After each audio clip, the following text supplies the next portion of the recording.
श्रोत्यानो, आज आम्ही रोमकरासपत्र ह्याच्या 10व्या अध्यायाच्या 16 पासून पुढच्या वचनांवर विचार करणार आहोत आणि त्यानंतर 11व्या अध्यायाला सुरुवात करणार आहोत. जर आपणाजवळ नवीन करार आहे तर अवश्य उघडा.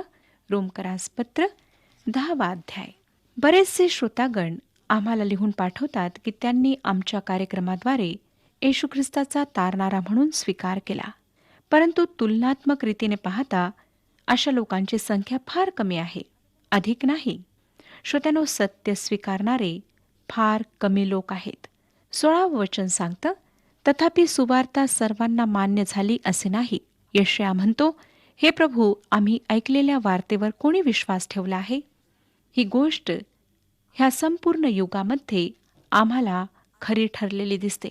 आज आम्ही सुवार्ता सांगत आहोत, साहित्याच्याद्वारे, रेडिओच्याद्वारे आणि व्यक्तिगत रूपाने, परंतु आम्हाला आकडेवारीवरून दिसतं की फारच कमी लोक ह्या सुवार्तेवर विश्वास ठेवतात. येशू ख्रिस्त सुद्धा जेव्हा परमेश्वराच्या राज्याविषयी, पापांबद्दल पश्चातापाविषयी सांगत होता, तेव्हा कमी लोकांनी विश्वास ठेवला. अनेक लोकांनी त्याचा तिरस्कार केला. तो तारणारा आहे, देवाचा पुत्र आहे, म्हणून त्यांनी विश्वास ठेवला नाही. 17वं वचन सांगतं, ह्याप्रमाणे विश्वास वार्तेने व वार्ता ख्रिस्ताच्या वचनाच्याद्वारे होते.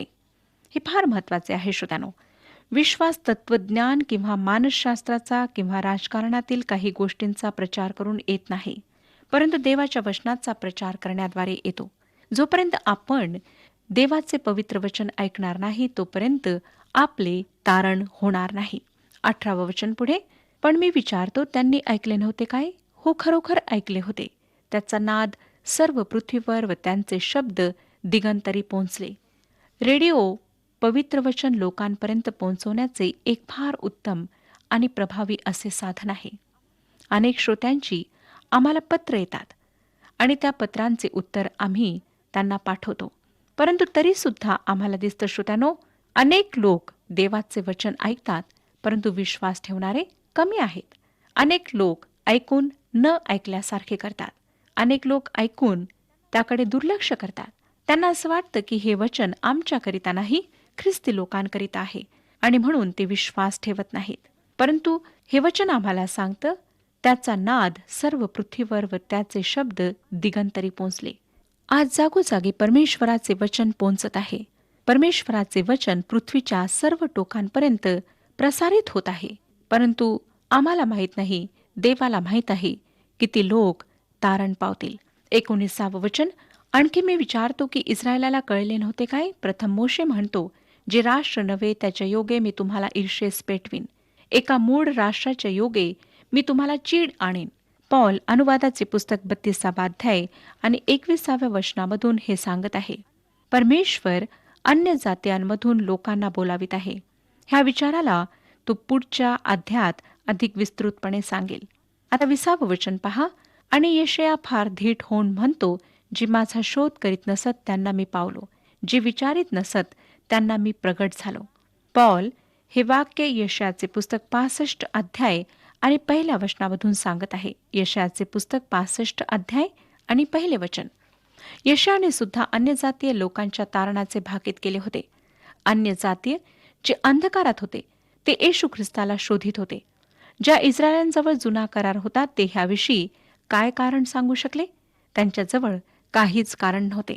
श्रोत्यानो, काय कधी आपण हात वर करून बराच वेळ उभे राहिला आहात? एकदा करून पहा की तुम्ही किती वेळ तशा स्थितीत राहू शकता. जगामध्ये सगळ्यात अधिक थकवा आणणाऱ्यांपैकी एक अशी ती गोष्ट आहे. जेव्हा मोशेने इस्रायलांच्या विजयासाठी प्रार्थनेमध्ये हात वर केलेत, तेव्हा अहरोन आणि हूर ह्या दोघांना त्याचे हात वर धरून ठेवावे लागलेत, कारण त्याचे हात थकले होते. निर्गमचे पुस्तक 17वा अध्याय 9 ते 12 वचनांमध्ये आम्ही ह्याविषयी वाचू शकतो. निर्गमचे पुस्तक 17वा अध्याय 9 ते 12 वचने.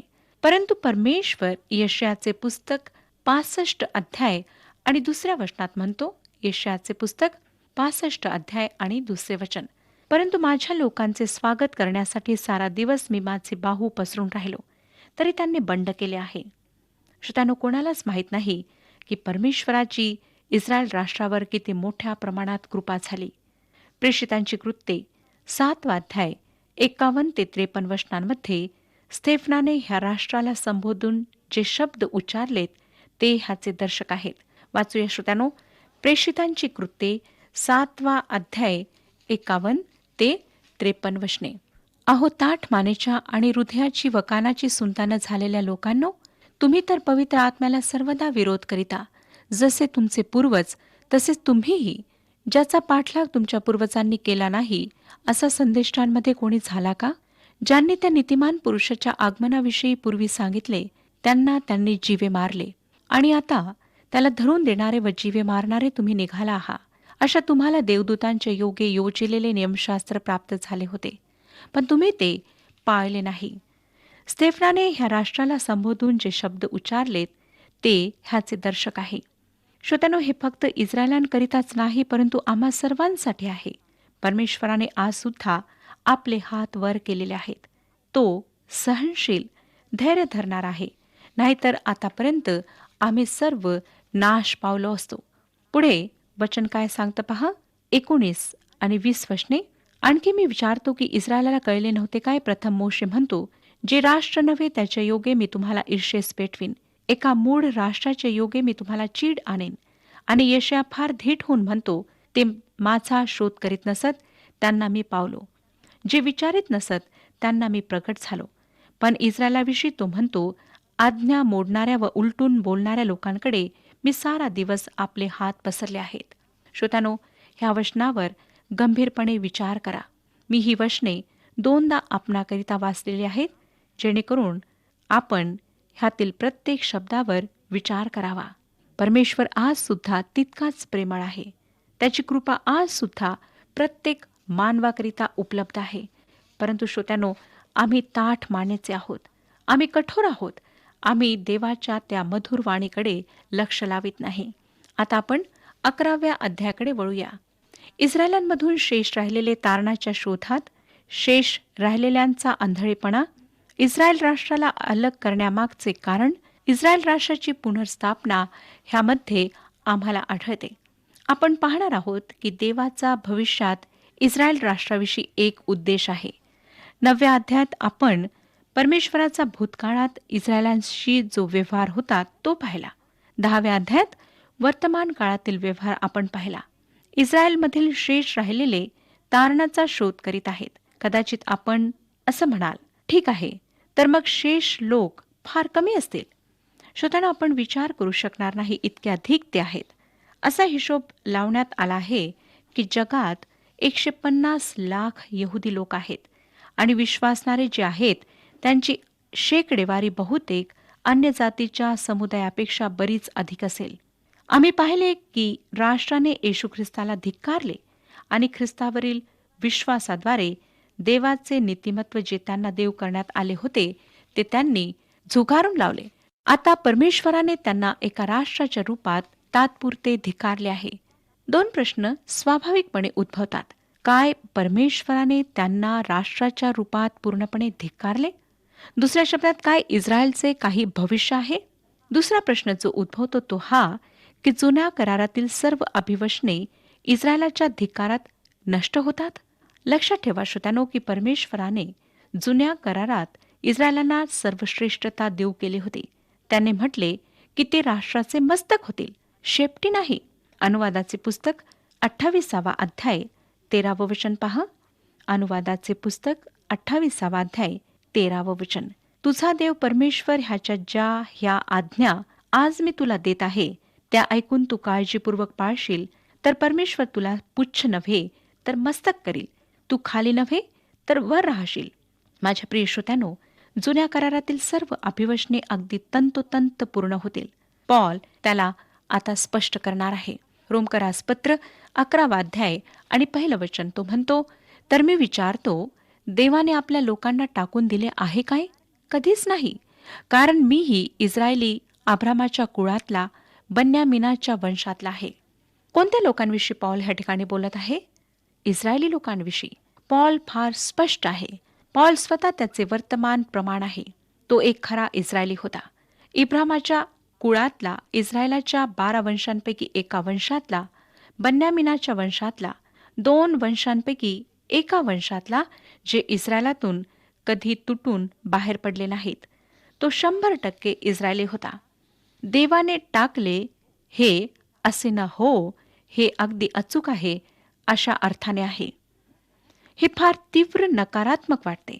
ज्या प्रकारे प्रश्न विचारण्यात आला आहे त्यावरून असं वाटतं श्रोत्यानो, की नकारात्मक उत्तराची अपेक्षा ठेवण्यात आली. देवाने इस्रायलाला एका राष्ट्राच्या रूपात टाकून दिले नाही. 11वा अध्याय 2 आणि 3 वचने पहा काय सांगतात. देवाला ज्यांच्याविषयी पूर्वज्ञान होते त्या आपल्या लोकांना त्याने टाकले नाही. एलियाच्या बाबतीत शास्त्र काय म्हणते हे तुम्हाला ठाऊक नाही काय? इस्रायला विरुद्ध देवाजवळ त्याने अशी विनंती केली, हे प्रभू, त्यांनी तुझ्या संदेशांना जीवे मारले, तुझ्या वेद्या खणून पाडल्या आणि मी एकटाच राहिलो आहे आणि माझा प्राण घ्यावयास ते पाहतात. पॉल वृद्ध एलियाला उदाहरणास्वरूप उपयोगात आणतो. एलिया देवाकरिता उभा राहिला आणि तो एकटा होता. बालाच्या 450 संदेष्टांच्या विरोधात तो एकटा उभा राहिला. खरोखर कौतुकास्पद गोष्ट होती. आणि एलिया तक्रार करण्यास परमेश्वरासमोर जातो.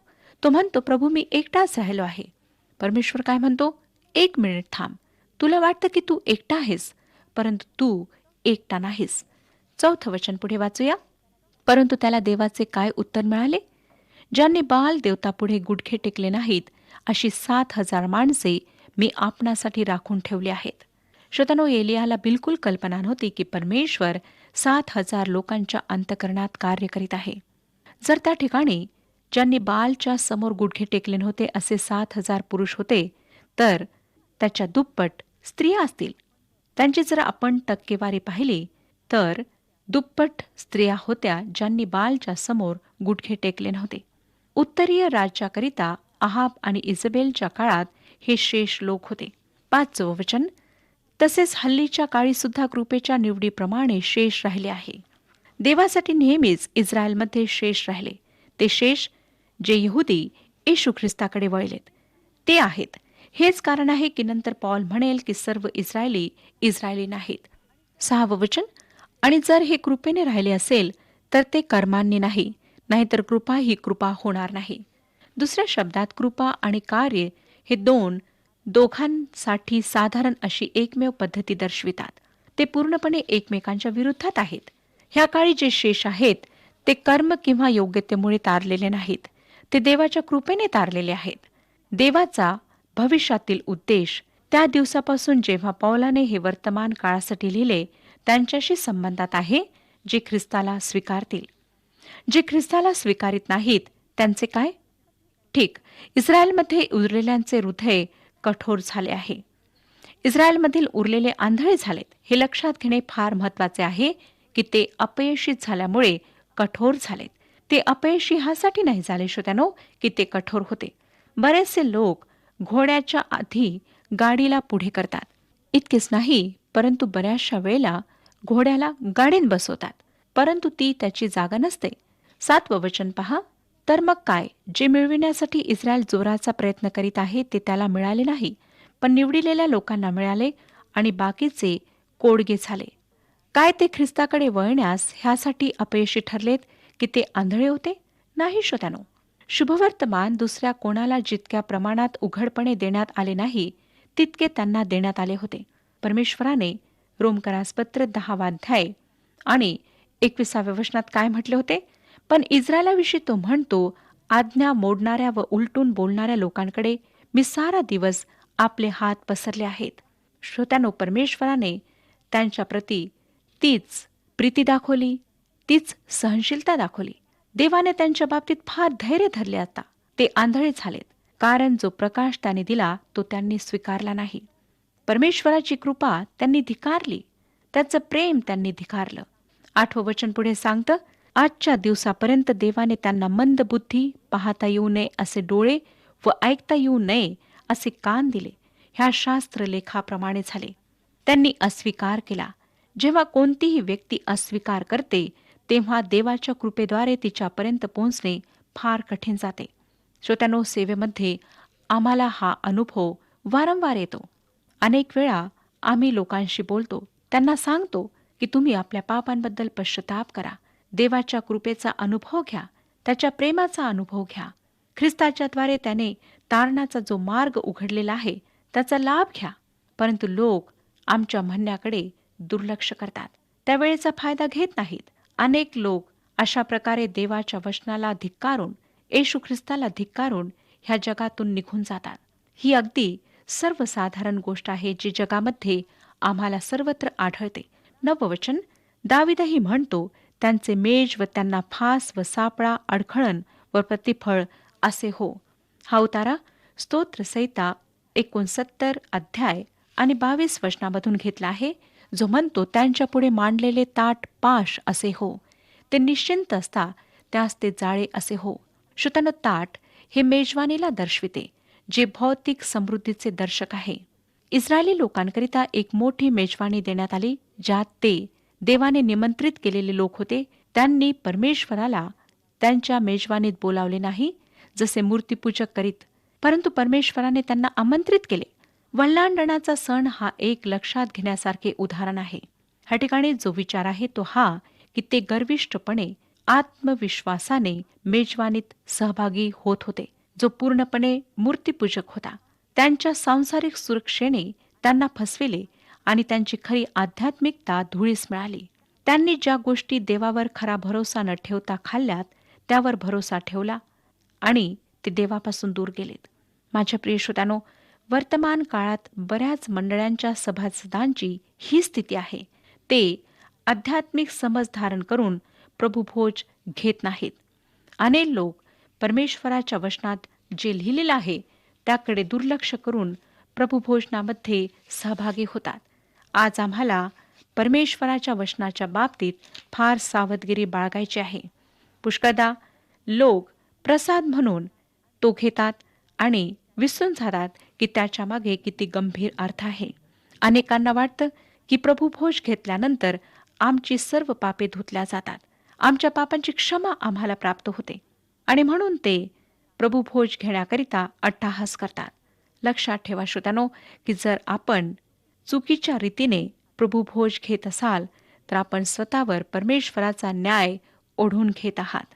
10वं वचन सांगतं, 11वा अध्याय 10वं वचन, त्यांना दिसू नये म्हणून त्यांचे डोळे अंधकारमय होत आणि तू त्यांची पाठ नेहमी वाकीव. परमेश्वर प्रकाश ह्यासाठी देतो की मानवाला दिसावे, त्यांनी पहावे, परंतु जर ते आंधळे आहेत तर ते पाहणार नाहीत. प्रकाश अनेक लोकांचा आंधळेपणा प्रदर्शित करतो. मला आश्चर्य वाटतं श्रोत्यानो, की बरेचसे ज्ञानी लोक, बुद्धिमान लोक पवित्र शास्त्र बायबल कशाविषयी आहे हे समजत नाहीत आणि ते त्या सत्याला त्यामुळे जाणून घेत नाहीत. आज परमेश्वराचं वचन आपणातील प्रत्येकाकरिता उपलब्ध आहे. येशू ख्रिस्ताने देऊ केलेले तारण प्रत्येकाकरिता आहे.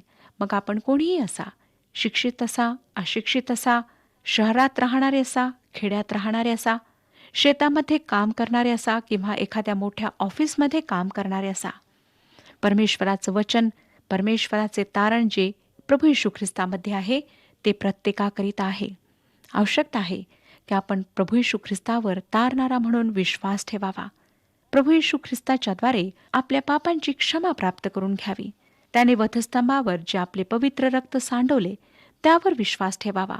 हा अंगीकार करावा की आम्ही पापी आहोत आणि प्रभू येशू ख्रिस्तच आम्हाला त्यापासून सुटका देऊ शकतो.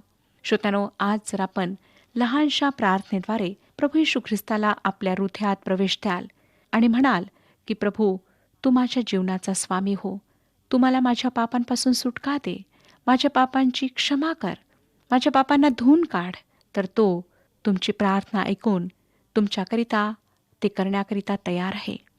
काय आपण पश्चाताप करण्यास तयार आहात? जर आजच्या वचनाच्याद्वारे परमेश्वर आपणाशी बोलला आहे तर पश्चाताप करा. एक एक पाप त्याच्यासमोर कबूल करा आणि त्याला म्हणा की आजपासून मला तू नवीन जीवन दे. श्रोत्यानो, परमेश्वर आपणाला नवीन जीवन देण्याकरिता, नवीन जन्म देण्याकरिता तयार आहे. फक्त आवश्यकता आहे की आपण पश्चाताप करावा आणि ख्रिस्ताला आपले जीवन समर्पित करावे. परमेश्वर आपणा सर्वांस आशीर्वाद देवो.